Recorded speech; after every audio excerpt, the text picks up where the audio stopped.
I remember feeling so stuck and not being able to get out because my door was slammed in by trees, so I had to crawl out. I got in a really bad car wreck. My friend Hannah, she broke her back, and I remember almost losing her, and then I have brain damage from it. I was a freshman. I was just really I would say reckless, and I was, going to parties, drinking, smoking, just doing a bunch of stuff that I shouldn't have been doing as a 15-year-old kid. I got a whole bunch of attention, but then I also got a whole bunch of backlash. She doesn't have anything physical wrong with her. She, part of her head isn't missing, so it can't be real. Looking back at it now as a senior, if I was, if I could see myself as a freshman now, I would just think of all the ways I could have messed my whole life up and just not thinking about anything.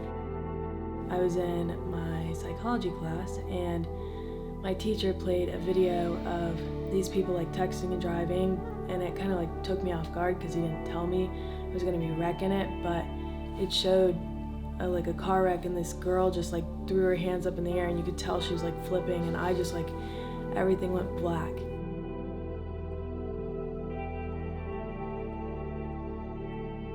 Jamie kept telling me yo, you should come to Young Life, you'd really like it, and I just kept saying no, I wouldn't fit in, they wouldn't want someone like me there. And then it took me about a year to finally give it one try, and I went to club on Monday night. But then I think once I met Sean and the Young Life community and everything, I started to realize that you don't really need to be doing all that stuff. My Young Life leader and I have a very close relationship. It's not just we go to club and then all right, see ya next club. It's more let's go out and eat, or let's go to the movies. And I know with me, I struggle with depression, and something that does to me is it makes me really isolated, and I don't want to go out. And I don't want to hang out with people. I just want to be alone in my room, and that's not the best for me. I know times when my Young Life leader is asked me to hang out, and something in me is just you need to get out.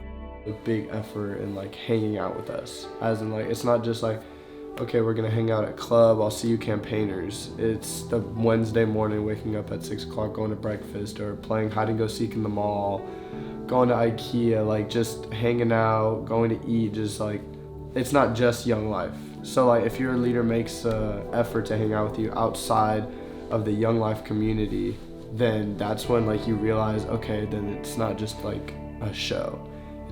They're not just putting up this barrier where it's okay, I'll see you next time. It's when can I see you next time? I saw Jesus through everything. If it wasn't for him, I wouldn't have been able to cut off everything so easily. Because you can't just cut off things and then be fine for the rest of your life. So if it wasn't for him being there and me constantly talking to him, then I feel I think it would have just been a relapse kind of thing, and I would have just been back to my old ways. Crazy to go from not even feeling comfortable with hearing Jesus to being this has put color into my world.